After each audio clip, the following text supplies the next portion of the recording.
Ryan Reynolds here from Mint Mobile. I don't know if you knew this, but anyone can get the same premium wireless for $15 a month plan that I've been enjoying. It's not just for celebrities. So do like I did and have one of your assistants switch you to Mint Mobile today.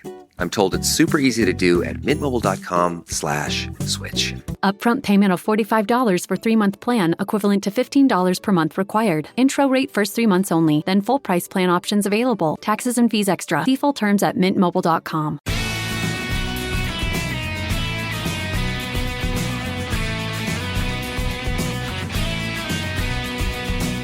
From Offscript Media, I am Matthew Zachary, and this is Out of Patience. On today's show, my dear friend Joe Dolce. This guy is the godfather of cannabis anthropology. Met him a couple of years ago. Genius guy. He was he started out as the editor-in-chief of Details in Star Magazine. This guy is a journalist like you've never seen before. He's the author of Brave New Weed, Adventures into the Uncharted World of Cannabis, and he's the host of the Brave New Weed podcast at bravenewweed.com. And he's the founder of medicalcannabismentor.com, which trains bud tenders on how to give the right products to the right customers at dispensaries. This guy is wizard, he's magic, and I can't wait for you to hear all about him. Enjoy the show. And wash your hands. Joe Dolce here with us, huge fan of yours, known you a long time now, and says me, you are don't think this is an ageist, the godfather of cannabis anthropology. Your book is really affected me so much. Brave New Weed. What's the title of my book, Matt? Name the book, Brave New Weed. That's how we do it. I know. Like, well, in my book, I say this. Wonderful media training. Yes, I know. It's a stunning, and I can't imagine how no one had written that book yet until you did, that these things you're talking about, exposing the history of this innocent this poor innocent plant, right? But I'll let you do the stronger introductions as to how did you get into this? You have a wonderful media background. Where did this come from? Well, the first thing I'll tell you is that when I started this in like 2013, almost everyone I know said, "You're crazy. You're going to give up your career to write a book about pot? You're nuts." I was redeemed a few months ago when one of those people said to me, "You know, I told you were crazy. You turned out to be spot on." I take it all back. Futurist. I just got lucky. I mean, I was at a moment of, do you believe in luck? I believe in karma. You're a cancer survivor. Do you believe in luck? I believe that I have a Mel Brooks theory of why the universe happens, which we can go into at a separate time. But Okay. Yes, luck and coincidence are definitely part of it. So I was at a moment where I was leaving the world of magazines. I had left the world of magazines where I was an editor for some 30 years. I saw the end coming, and I wasn't going to be a part of it, clearly. Paper. And I was having so it actually goes back before then. My mother, who was 95 at the time, was living with my sister in Maine and her husband. They were taking care of her. She had lost her vision. My sister is a Jehovah's Witness. Okay, I am so not a Jehovah's Witness. It's not even funny. Nobody in my family is. We don't know how it happened.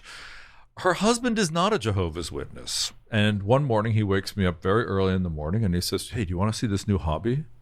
And I said, "Cup of coffee?" And he said, "Yeah, I got it right here. Come downstairs to the basement."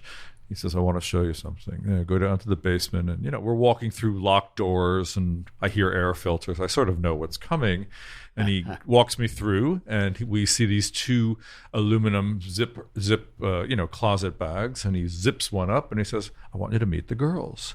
And inside are 12 or 16 little plants, something called super lemon haze. And Who names these things? Some very smart grower, because in fact the terpene profile of super lemon haze does smell like lemon. Wow. Okay. So these guys who grow, and mostly guys, but women who grow too, are very acute. They have very strong affinity with this plant. It is. Well, they're like pets. They are like that. Yeah, there's something that is beguiling, and at first you sort of don't believe it, but when you realize how much they feel the plant, know the plant, can look at the plant and say that needs this, you're quickly stunned. Anyway, so he says you got to. This is super lemon haze. It's pretty amazing. I grew some last year. Came out really well. You got to try some. Now, so at that point in my life, I hadn't been really smoking cannabis too much. I had moved on to other imbibing substances, let's say. And I said, sure, let's try. And, I'd fully expected to get tired or sort of thick, not excited. It turned out that my brain started ticking in all sorts of interesting and lateral ways. And I felt, wow, this is really stimulating.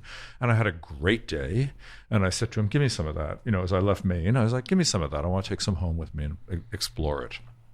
And take it across state lines. Yeah. If you're going to write a book on cannabis in 2013 or 14 and report it, you're going to break some laws, which I managed to do every country I went to. So it wasn't very hard to get it to elude. Anyway, I go back to New York and I'm having lunch with my agent, and he said, "What are you doing?" And I said, "I'm just sort of like not doing much. I'm lost.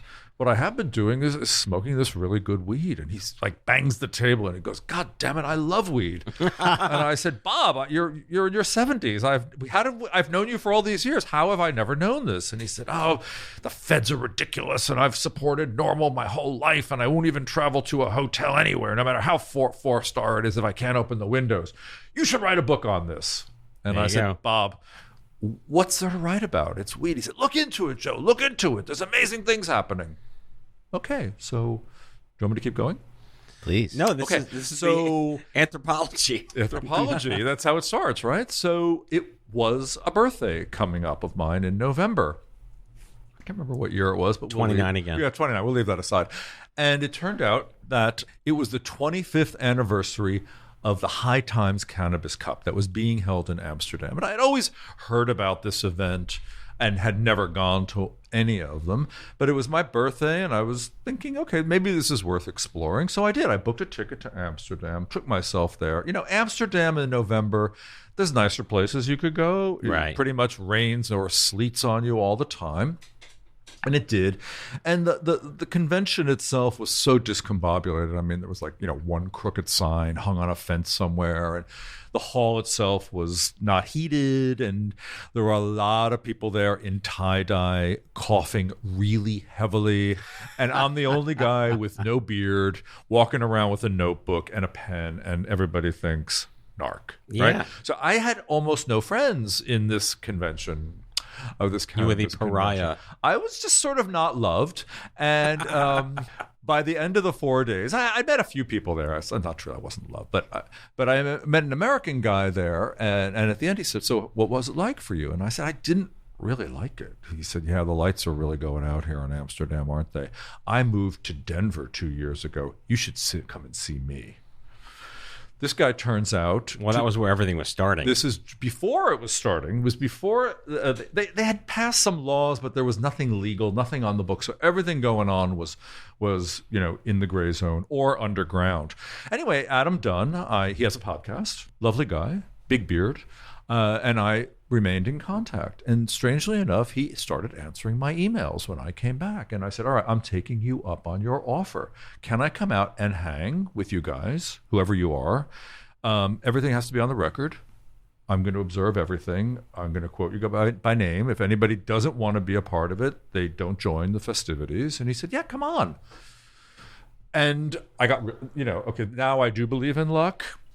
This group of people, mostly men, were much like the growers we initially described. They were all growing. They were making hash. They were starting edibles companies. They were starting chocolate companies. I would go into the back room of this hemp clothing store where they all convened every evening, and they would just come in with these incredible bell jars full of this weed they had grown, and they would pass it around and inhale. And, one guy, I remember, I'll never forget this. He stuck his nose in the jar and it looked like he fell asleep. Like he was just asleep in that jar for minutes. And that was it was almost like his sex, right? He was loving this so much. Anyway, these guys were really open, really generous, really, I got lucky. Everything I saw was future foretold here. And I knew nothing about bubble hash or dabbing or concentrates. I didn't know any of this stuff. Anyway, so I inhaled. These are the founding ingredients that led you to, oh my God, this book. Well, I'm going to tell you how I got to it, actually. It's a longer story than you anticipated, isn't it? No, I'm sorry. It's worth it, though. You can cut me. So Post-production. So I spent a week there inhaling a lot of secondhand smoke, mostly, watching, listening, recording, observing. And on the final day, they say, you got to do a dab. So do you know what a dab is? I know what a dab is from my 10-year-old's perspective, but it's probably not the same dab you're talking about. So a dab is, do you know what a dab is, Andrew? don't. It's so a lot of people don't know what a dab is. I wasn't the only one, but it's a super concentrate of hash oil. So say a regular variety of cannabis is maybe 25% THC. Mm-hmm. A dab can be up to 80 to 90% THC. Whoa. So you use a tiny amount, like the size of a quinoa seed, right? So they said, you're going to do your first dab. I said, all right, I'm going to do my first dab. So I didn't know the size of a dab. And they gave me, I mean, they were probably being sweet, but they gave me maybe the size of 3 quinoa seeds. And that was a very long exhalation. And we go to dinner. I'm taking Adam out to dinner that night, and I'm sitting at the bar looking at the menu, and suddenly, like, the words are literally dancing off the page. Okay.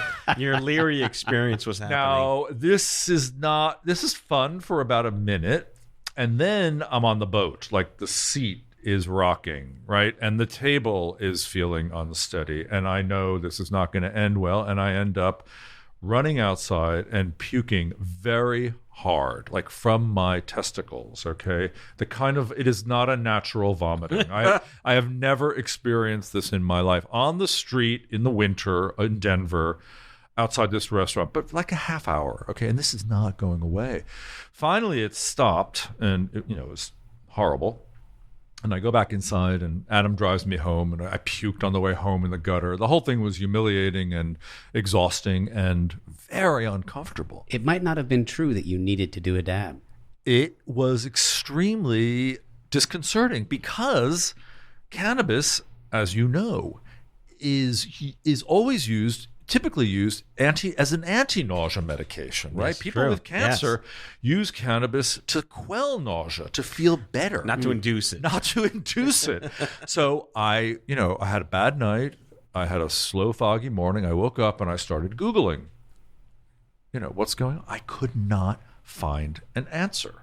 The only thing I found was a paper written by Dr. Raphael Mechoulam, who really is the original OG of cannabis research. He's a biochemist based in Israel. He discovered THC in 1964 and CBD, in which he starts talking about this illness called hyperemesis, which is a medical term for violent vomiting. And that's all I saw. And that's how I started writing a book. I figured I've got to go to Israel. I've got to find out what in this plant made me vomit. Okay. So, and that's when I sat down and I thought, okay, maybe there is a book here. Maybe I know nothing about cannabis after having used it for, 30, 40 years, very liberally, very unconsciously, very unconscientiously, I should say. And that's what I did. I sat down, I wrote, he granted me an interview in Hebrew University. He was, 86 at the time, 87. He's now 90.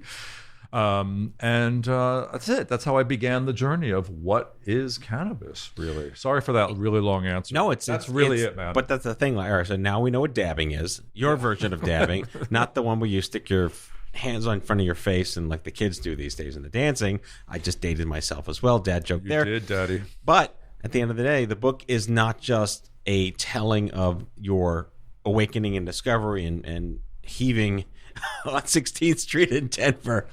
But you talk about why is it so ridiculously stupid in America, right? What is with the scheduling and what is with the illegalities and how did this all begin back in, I was telling Andrew this is a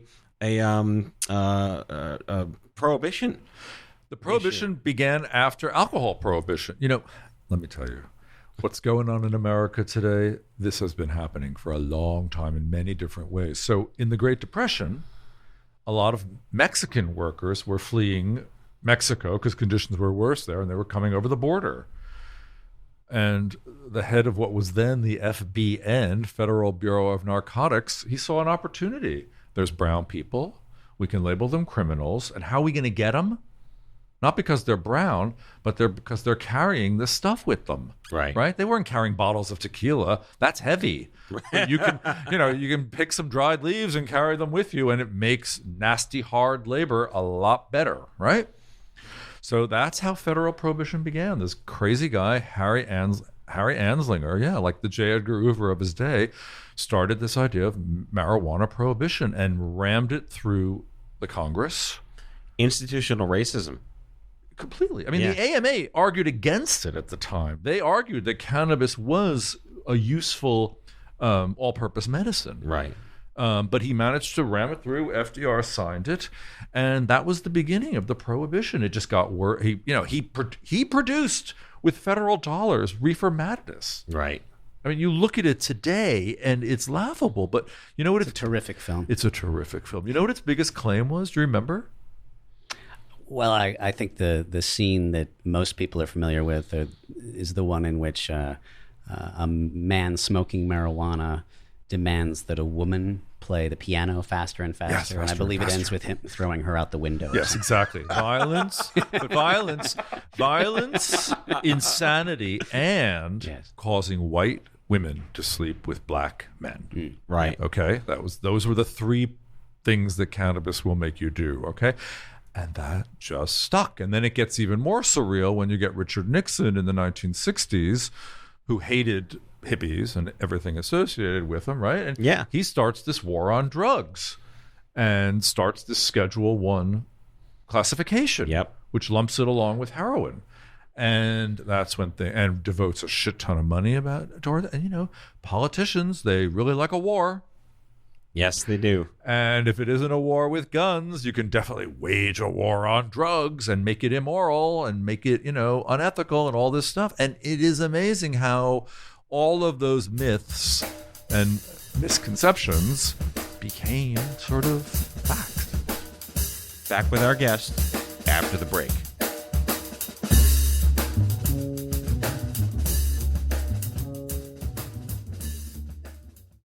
Craving your next action-packed adventure? Audible delivers thrills of every kind on your command, like Project Hail Mary by Andy Weir, where a lone astronaut must save humanity from extinction, narrated with stunning intensity by Ray Porter. From electrifying suspense and daring quest to spine-tingling horror and romance in far-off realms, unleash your adventurous side with gripping titles that'll keep you guessing. Discover exclusive Audible originals, hotly anticipated new releases, and must-listen bestsellers that hook you from the first minute. Because Audible knows there's no greater thrill than the one that speaks to you. Discover what lies beyond the edge of your seat. Start your free 30-day trial at audible.com/WonderyUS. That's audible.com/WonderyUS.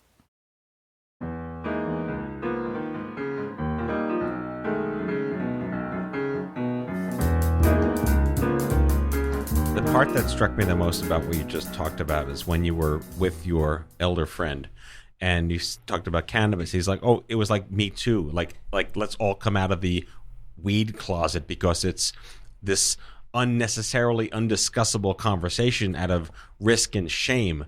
I have one particular cancer story. When this was before I was sick, we had a neighbor growing up in the neighborhood, and the kid got cancer, and he was sick, and he wanted pot to have an appetite.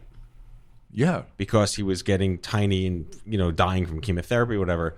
And so back then, you had to find it, and you had the dealers and like under the table kind of crap.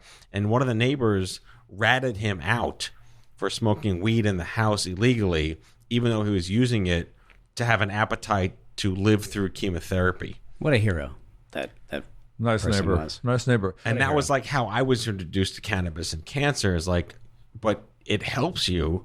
Why is it illegal? Which led me to bring this conversation up running Stupid Cancer with millions of millennials and Gen Xers out there, where it became like this should be as easily discussable as it is right now. So let me ask you a question. There you are running this org, nonprofit, and you're advocating for cannabis, where there are people in the executive levels or in the tiers, the higher tiers of the organization saying, don't do that. Be careful. Stay clear. Not a one. Wow, Not a that's one. great. That's great. It was, I mean, again, it was edgy enough to be a part of what our brand promised people, that it's okay to be angry and celebrate together and find commonalities. But if you're about dignity and quality of life, and this is a consumer product in a market where it's legal therapeutically and medicinally, you have the right to access it in a way that gives you the best decision to lower your stress or sleep better or have no food, question. or so that was where the sort of the consumer advocate components of why cannabis mattered in the cancer conversation. And cancer and cannabis is just waiting to explode in this country, because there's 19 million cancer survivors and there's 60 million Americans affected by those 19 million cancer survivors. And sentiment, which you can't do like a Pew Internet on sentiment on cannabis and cancer, but we did. And like 99% of the cancer community, out of like, I think there were 400,000 people on Facebook at the time we polled, anecdotally, it was more than a poll. When 99% of people answer a question the same way, which is yes, that's not anecdotal anymore. Don't you think that the treatment rooms, I mean, I don't have cancer, and I don't know many people who have, actually, but I know what it's like when you have chemotherapy and you go into these rooms and you get a drip. Don't you think they should have cannabis dispensaries in those rooms right then and there? I think that, yes, in practice and concept, that's a nice idea. The challenge is with when you're dealing with a Medicare-funded institution, they cannot use any dollars to put a Schedule One drug. No, of course, of course. So the barrier to anything out there, we can argue that, look, the economy, you can make money. Colorado, the states can do what they want. They can, but they still can't have the cancer centers have this in the play. They can't even have dispensaries in centers. No, that's right. Even though it's like Denver can't put a dispensary at Denver Children's. They have to be across the street from Denver Children's out there. Yeah. So the bigger conversation is who's protecting American citizens that have the legal right to buy a product that's Schedule One, and where's the Yelp for that? Where's the peer-to-peer for that? Because, like you said, to the terpenes and the cannabinoids, like everything has to be mixed up in a certain way to work for you. Yes. Just like any other chemotherapy, any other chemotherapeutic agent, of which cannabis is one. Everything is a chemotherapeutic agent because we're built from chemistry. This is the conversation now, and without descheduling it, you're kind of stuck. But I'll just wrap that up in a bun by saying consumer sentiment is there. It's there. There's no doubt about it. I mean, I do this podcast, Brave New Weed podcast, and I have a medical cannabis education company called Medical Cannabis Mentor. And I mean, the amount of inquiry we get all the time, we're not really even talking about treatment necessarily. We're talking about other issues, but people are very hungry to know, and they really want to know. And there's tons of confusion. How do you use this stuff? How do you use an edible versus inhalation, and why? And of course, there's reasons to do that, right? An edible, when you put it through the digestive system, you get 6 to 8 hours of relief, as opposed to an inhalation, which hits quickly, but really only lasts for an hour or two, right? So you can mix and match these things in intelligent ways once you have some basic knowledge. But I would say most people are really lacking that basic knowledge, perhaps out of stigmatization, or just out of like general, when you ban something and prohibit something and put out disinformation about it, it works. It does work. Because you cannot regulate it, because the FDA cannot step in, because the pharma companies are using extracted versions of it to make their own patentable drugs out there. They're trying. Well, I mean, Marinol kind of set a stage to an extent of what they think is possible. I mean, Genentech just released a drug based on mushrooms for multiple sclerosis. So that's where they're trying to take the technology out there. But to the point where, here is a product that is in its like pre-GNC vitamin shop consumer mentality out there. They've done a great job curating the best brands based on what consumers have given them choice with over 40 years of being a retail outlet. That doesn't exist for cannabis strains out there. And that doesn't exist for people to say, well, I had lupus, I took this particular thing and it worked for me, Yeah. but it might not work for you because you're either overweight or you also have diabetes or you're a different racial background. Where do we build the, is it right for you conversation in consumer choice when we reach the point of GNC and because they're selling CBDs all over the place, but that's just one thing. Also unregulated. Yep. Highly, I wouldn't say dishonest, but highly... It's speculative. It's very speculative. Like they've done a lot of studies, even within brands, they'll test one bottle versus another, and the cannabinoid content will be wildly disparate. Right. That's not good if you're sick. No. Right? You need consistency.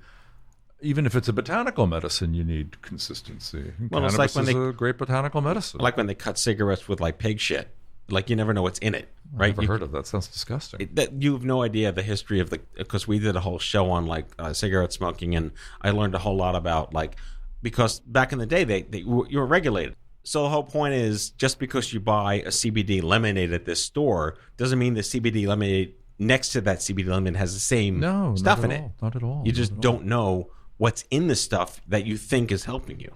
There's additionally I think that's something that most people don't understand about marijuana is how much of a spectrum there is in terms of the effect that it has on you, that one strain can have as opposed to another. Or even at one time, right? Yes. It can have various effects at one time, right? And the reason for that is there are many reasons, actually.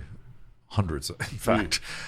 Cannabis has 165 active components in it and another 300 or so inactive components. And like wine, where you grow it and the conditions under which you grow it vary wildly.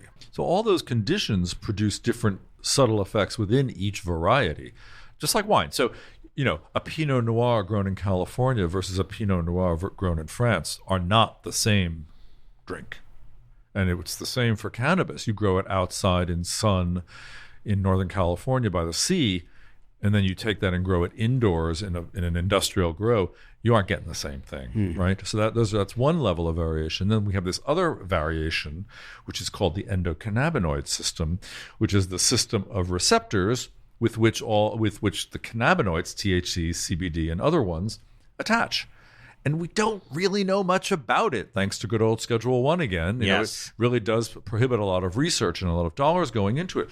So we describe it as your endocannabinoid tone, but we don't know many more specifics than that. So there's obviously, leaps and hurdles to get when you get into this level of specificity. That said, this stuff works. Yes. For most people in most contexts. We get it. We know how to use it. You know how to, what they say. People find their way. They find their way. And it hasn't killed anyone. Never. So experimenting doesn't do any long-term harm or even short-term harm. You say, this one made me puke in the street. Not going to do that again. I'll find something else. I'll find something else. Yeah. Or I'll approach this differently. I'll try an edible. Yeah. I will not inhale a dab again. Right? Yeah. There are many ways to do it, and you're absolutely right. So I want to take the remaining time we have to just briefly talk about, this is clearly going to be a very hot topic on my show to keep going back to. There's an unending desire from the chronic disease and cancer community to get credible information on what to do when their doctor won't give them a card, whether there isn't a card, whether Cheech and Chong's around the corner. How do they know what to do? But let's wrap up this particular show talking about the role of the quote-unquote the bud tender, which is the bartender of the dispensary who perhaps might be in between Cheech and Chong and a sommelier. yeah, and again, that level varies dramatically. Correct. So our company, Medical Cannabis Mentor, we produce courses for what we call dispensary personnel, right? We don't really want to call them bud tenders because some of them are really dealing with people on an intimate level with serious problems, right? Yes. And it's really tough. There is no licensing for these folks. Many of the big multi-state operators don't want to spend the few pennies it costs to use our materials, right? They don't really want to invest. I mean, the churn rate of bud tenders is 50 to 70%. They pay these people bubkas. They're paying them $15 an hour or whatever the minimum wage is wherever you happen to be. And of course they're not staying. There's no lifespan there. There's no growth curve. They're not Right. educating the people. It's just like a sales job at the end of the day. Yep. So I think that it's incumbent upon the industry, and I will say this, and I have said this many times, and it falls on many deaf ears, to really take the lead here. Educate your people. They can educate the patients. Yes. We can start a wave of education. So my next mission in the next few months is to launch a patient education course on Medical Cannabis Mentor for very little money that people can take, or maybe even for free if some dispensary will just say, yeah, we'll license it from you. You know, I don't need a lot of dollars to do this. It's what I want to do. It's how we started this whole project. It's like, But it's get people influence smart. and mass distribution. You get Yeah. one group to get behind this. You build the credible evidence behind there. Then you will get some intrepid young investigators to really quantify its value. And then you don't need federal descheduling to prove it because it's a consumer-facing issue. Look, my partner's a doctor. She's one of the bravest people I know. She's been treating kids with seizure disorder since 2001 in California. Okay? With cannabis. With cannabis. She's an integrative physician. She has collected data on all of those patients. I mean, her original idea was to collect the data so in case she gets busted, Right. she can prove what she's doing, okay? Well, now it turns out, X number of years later, that data is incredibly revealing and valuable, okay? Wow, yeah, I'm So sure. we're using that data to create these courses, you know? Our next level of inquiry is to look at, and this is very interesting, how natural supplements work with cannabinoids to increase efficacy. And there is great data and evidence to show it. Nobody's looking at it yet, but Dr. Chin, my partner, again, these are the things that are revealing themselves in the data. So the whole idea of data is like another endless number of podcasts we can talk about. But the idea of helping to educate patients, get them aware, is crucial because I've met some great bud tenders along the way, and then I've met some, you know, Bell curve. hey man. It does seem like something that could be done poorly as well. Don't you think? Because a lot of the qualifications are, well, what's your qualifications? I've been smoking since I was 12. That ain't going to do it. Yeah. And it certainly ain't going to do it if you're a person who has an intractable or difficult disease Right. and you want relief. Exactly. So, Matthew, we have work to do. We do. Part 1 of our Joel Dolce series of Brave New Weed. Thanks for coming in. More to come, folks. Take care. Bye. Thank you. That's all for today, folks. If you like the show, be sure to subscribe, leave a review, follow us on social, and tell all your friends to listen.